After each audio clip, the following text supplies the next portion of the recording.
Milord, आज हमारी अदालत में मौजूद हैं एक ऐसे डाकू जिनकी प्रजाति मार्केट से खत्म होती जा रही है। डाकू भाई साहब, आपका इसके बारे में क्या कहना है? जय भवानी। हम आज भी हैं और अच्छी तरह से, बस सिर्फ हमने अपना हुलिया बदल रखा है। आजकल हमारे लोग खादी कुर्ता और खादी टोपी में दिखते हैं। जय भवानी।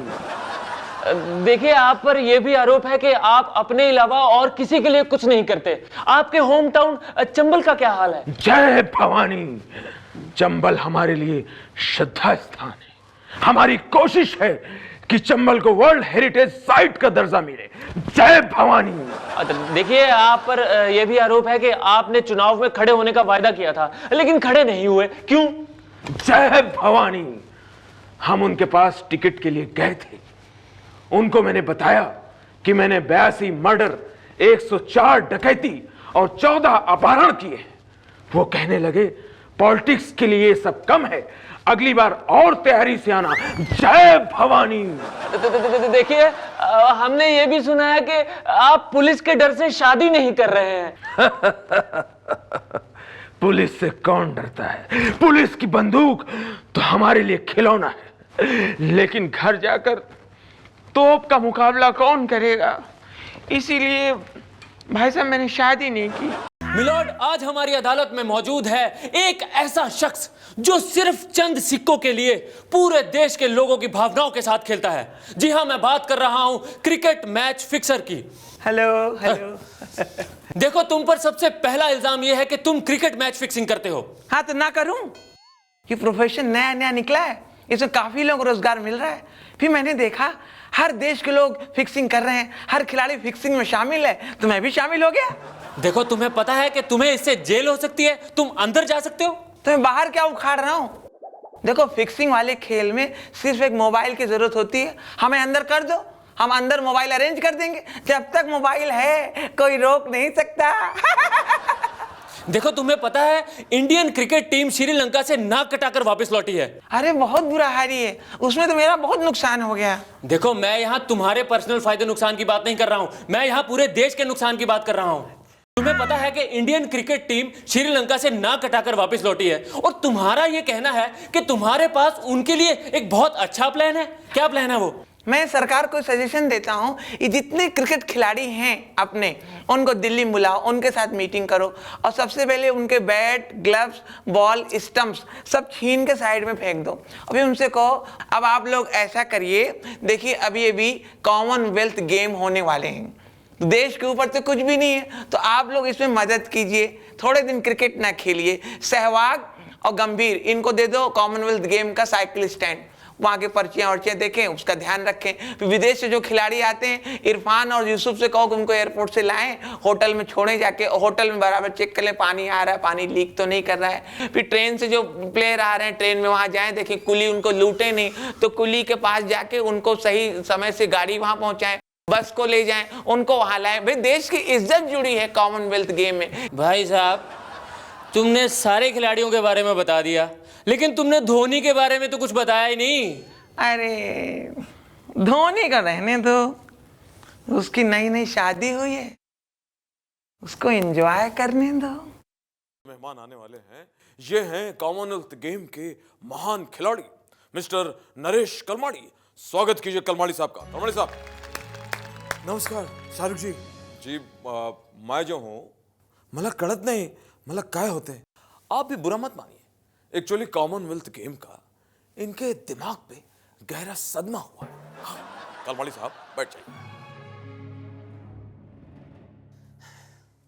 तो कलमाड़ी साहब खेल शुरू करें। लक्षात ठेवा, खेल भावना ठेवली पाहिजे। ठीक है, बिल्कुल बिल्कुल बिल्कुल। जिसने भी मेरे पर इल्जाम लगाए हैं, एक एक को जवाब मिलेगा करण जौहर साहब। अरे हाँ, ठीक है। आपके लिए पहला सवाल कंप्यूटर स्क्रीन पर ये रहा। कॉमनवेल्थ गेम का उद्घाटन इनमें से किसने किया था? Options are A Prince Charles, B Prince Charles, C Prince Charles या डी ऑल द एबव। किसने किया था सर? जी हाँ, लेडी डायना। सही जवाब, सही जवाब। सही जवाब ही कहना होगा। बिल्कुल, थैंक यू। कलमाड़ी साहब, इसमें गलती आपकी नहीं है, गलती वो इंग्लैंड वालों की है जो अपनी बेइज्जती करवाने के लिए दिल्ली आ गए।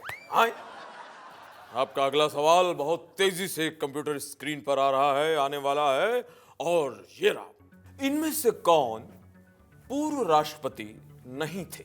आपके ऑप्शंस हैं A JAP Kalam, B Thakur, C Veerappan, या D none of the above. या ए JAP कलाम। कैसे? क्योंकि हमारे पूर्व प्रेसिडेंट तो थे फ्रीडम फाइटर अब्दुल कलाम आजाद। सही जवाब। सही जवाब है। कलमाड़ी जी, सबके नाम बिगाड़ने के बावजूद भी आप 1 करोड़ रुपए जीत गए। 1 करोड़। हाँ, देखिए देवानंद साहब, बात जब करोड़ों की हो तो लोगों की छोड़िए, मैं देश का नाम भी खराब कर सकता हूँ, समझे अभिषेक बचपन साहब। अरे अरे, अभिषेक कहाँ हो भाई? ये याद कर रहे हैं आप तो। वाह वाह भैया। नमस्कार देवियों सज्जनों, लेट्स प्ले ABC।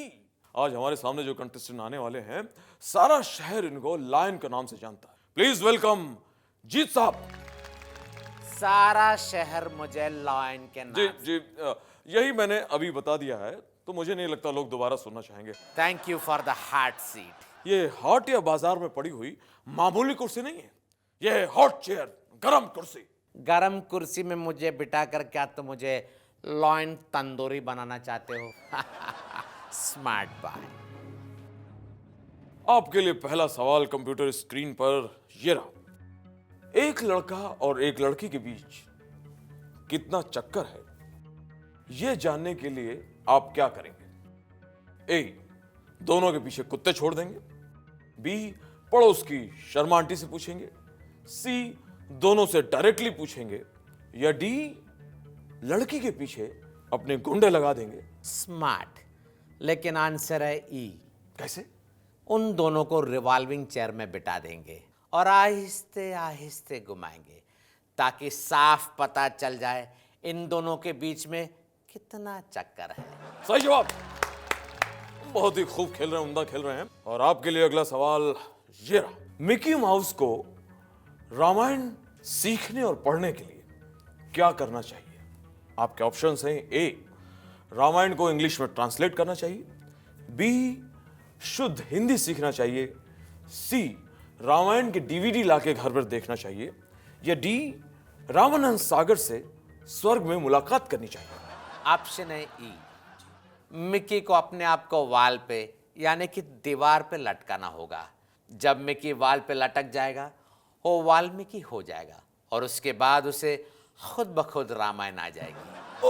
ओ जी साहब, गलत जवाब। इसका सही जवाब है एफ। मिकी को अपने आप को दबाना होगा। आई मीन, जब माउस को दबाएंगे तो कंप्यूटर पे सारी जानकारी, सारी इंफॉर्मेशन खुद ब खुद निकल के आ जाएगी। Smart boy. नमस्कार, आज हमारे साथ स्टूडियो में मौजूद हैं एक बहुत बड़े प्लेयर जिनका नाम है आलू उल हक जी। चलिए हम उनसे पूछते हैं कुछ सवाल। हाँ तो मिस्टर हक साहब, आप सबसे पहले ये बताइए कि मैच के आखिरी ओवरों में आप इतने टेंस्ड क्यों हो जाते हैं? नहीं जी, एकदम गलत बात उड़ाई हुई है हमारे खिलाफ। हम तो बिल्कुल टेंशन नहीं होते हैं ग्राउंड में जी। हम सोच सोच के बड़ा परेशान होते हैं कि मैच के बाद जो प्रेजेंटेशन होनी है उसमें हमें अंग्रेजी बोलनी पड़ेगी। वो सोच के हम बड़ा परेशान होते हैं कि अब किस तरह अंग्रेजी बोलेंगे। सर, हमारा दूसरा सवाल है जी। कि ये मैच फिक्सिंग के बारे में क्या ख्याल है आपका? जी एकदम गलत बात है। मैच फिक्सिंग जी हमारे हाथ में नहीं होता है। ये तो जी क्रिकेट कंट्रोल बोर्ड तय करता है कि कहाँ फिक्स करना है, मैच दिन में करना है कि रात में करना है, किस शहर में खेलना है, किस शहर में कैंसिल करना है। हमारे हाथ में तो सिर्फ ये होता है जी कि जल्दी आउट होना है कि देर से आउट होना है, हारना है कि जीतना है। हम तो सिर्फ उतना ही पहले से फिक्स करते हैं जी। लास्ट मैच में आपको स्लो ओवर रेट की वजह से फाइन भरना पड़ा था। जी बड़ी परेशानी उठानी पड़ती है जी। इंडिया में जो राहुल द्रविड़ हैं वो बड़ी स्लो बैटिंग करते हैं, तो टाइम वो खर्च करते हैं और जी जुर्माना हमारे ऊपर लगाया जाता है। ये बॉल टेम्परिंग के बारे में क्या ख्याल है आपका? बड़ी परेशानी होती, बड़ी कोफ्त होती है। आप जैसी जो मोहतरमा होती हैं, जो लड़कियां होती हैं, ऐसा महंगा महंगा सूट पहन लेती हैं और मेकअप कर लेती हैं, उसके बाद हिंदी में उर्दू में बात नहीं करती हैं। आपने ये जो मुश्किल लफ्ज़ बोला है, क्या बोला है आपने? Ball tampering. टेम्परिंग, इतना मुश्किल अल्फाज है तो जवाब देना बड़ा मुश्किल होता है जी। तो इंशाल्लाह हम इंग्लिश इम्प्रूव करेंगे, तब तक आप अगला सवाल पूछें। जी सर। सर आप इतना रन आउट क्यों होते हैं? ये भी एक प्रकार से इल्ज़ाम है हमारे ऊपर। हम तो पूरा कौम जानता है हम कभी रन आउट नहीं हुए। रन आउट तो मेरे रिकॉर्ड में है ही नहीं। हम जी दौड़ नहीं पा रहे हैं, इतना वजन बढ़ गया है, इतने हैवी हो गए हैं, आलू शकरकंदी खा रहे हैं, तो हम तो कभी दौड़ते नहीं हैं। जब दौड़ते नहीं तो रन आउट किस तरह होंगे? इस बात से हम बड़ा परेशान हैं। कैसी कैसी बातें दुश्मनों ने उड़ाई हुई हैं। और सवाल हैं आपके पास? जी। सवाल खत्म हो गए? जी। अब एक प्लेट आलू चाट मंगा लो जी। आज हमारे साथ है एक महान नेता जी। हाँ दोस्तों, हमारे साथ है कंवर सिंह जी। आइए करते हैं उनसे कुछ बातचीत। स्वागत है आपका सर। बड़के भैया को प्रणाम, आपको भी नमस्कार। सर हम ये जानना चाहते हैं कि आपको पार्टी से क्यों निकाला गया? जहाँ तक पार्टी से निकाले जाने का प्रश्न है, मैं पार्टी में गया, मैंने खूब खाया पिया, आइसक्रीम भी खाई, मैं खुद ही बाहर आ गया, मुझे निकाला नहीं गया। नहीं सर, मैं उस पार्टी की बात नहीं कर रही हूँ, मैं मुलायम सिंह की पार्टी की बात कर रही हूँ। जहाँ तक नेता मुलायम सिंह का प्रश्न है, उन्होंने तो कभी पार्टी दिया नहीं। अलबत्ता वो जरूर दूसरों की पार्टी में जाते रहते हैं। नहीं सर, मैं खाने वाली पार्टी की बात नहीं कर रही हूँ, मैं समझ वाली पार्टी की बात कर रही हूँ। अरे तो पहले बताना चाहिए था। पार्टी की बात करके आपने मेरी भूख बढ़ा दी। खाली ये बोतल पिए जा रहा हूँ मैं, जिंदगी से बोर हूँ, जिए जा रहा हूँ मैं। सर समझ वाली पार्टी से निकाले जाने के बाद क्या आपको किसी और पार्टी ने संपर्क किया है? ईश्वर को धन्यवाद दूंगा, बहुत सारी पार्टियों ने मुझसे संपर्क किया है और सबने मुझसे साफ साफ कहा है कि कहीं भी जाना पर हमारी पार्टी में मत आना। मैं उनके लिए सिर्फ यही कहूँगा, तेरी गलियों में न रखें कदम आज के बाद, क्योंकि कीचड़ बहुत हो जाता है बरसात के बाद। सर अब तो आपने एक्टिंग भी शुरू कर दी है। आप एक्टिंग में किससे इंस्पायर थे? मैंने फिल्मी दुनिया में सिर्फ 3 लोगों को अपना गुरु माना है, चंकी पांडे, शक्ति कपूर और अवतार गिल। क्योंकि मेरा ही मानना है इन तीनों को जब हिंदुस्तान की जनता झेल सकती है तो मैं तो फिर भी हैंडसम हूँ। वो तो मैं भी मानती हूँ। इसका मतलब मेरा जादू तुम पर भी चल गया, तुम मुझ पे मर मिटी हो। नमस्कार दोस्तों, आज हमारे साथ है हमारे देश के एक महान नेता, नेताजी बुलबुल पांडे। आइए करते हैं उनसे कुछ बातचीत। स्वागत है आपका। हाँ जी, नमस्कार नमस्कार। विपक्ष ने भारत बंद करवाया, आपको कैसा लगा? भाई देखिए, भारत बंद हो या खुला हो मुझे क्या फर्क पड़ता है। वैसे भी मंत्रालय मैं साल में 1-2 बार जाता हूँ। नेताजी, आजकल पेट्रोल के दाम इतने बढ़ गए हैं कि गाड़ी चलाना घर चलाने से ज्यादा महंगा हो गया है। भाई यही तो हम चाहते हैं कि लोग गाड़ी ना चलाएं, पैदल चलें, साइकिल चलाएं, इससे उनकी एक्सरसाइज होगी। और वैसे भी हमारी पार्टी का नारा है स्वस्थ भारत, सुखी भारत।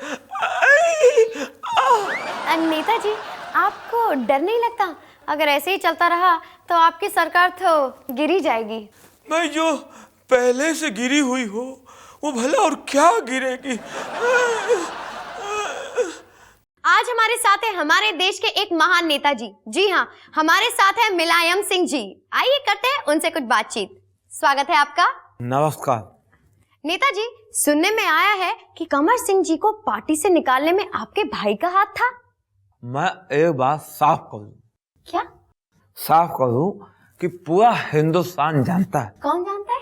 हिंदुस्तान जानता है कि हमारा हाथ से क्या लेना देना। हमारी पार्टी का निशान तो साइकिल है।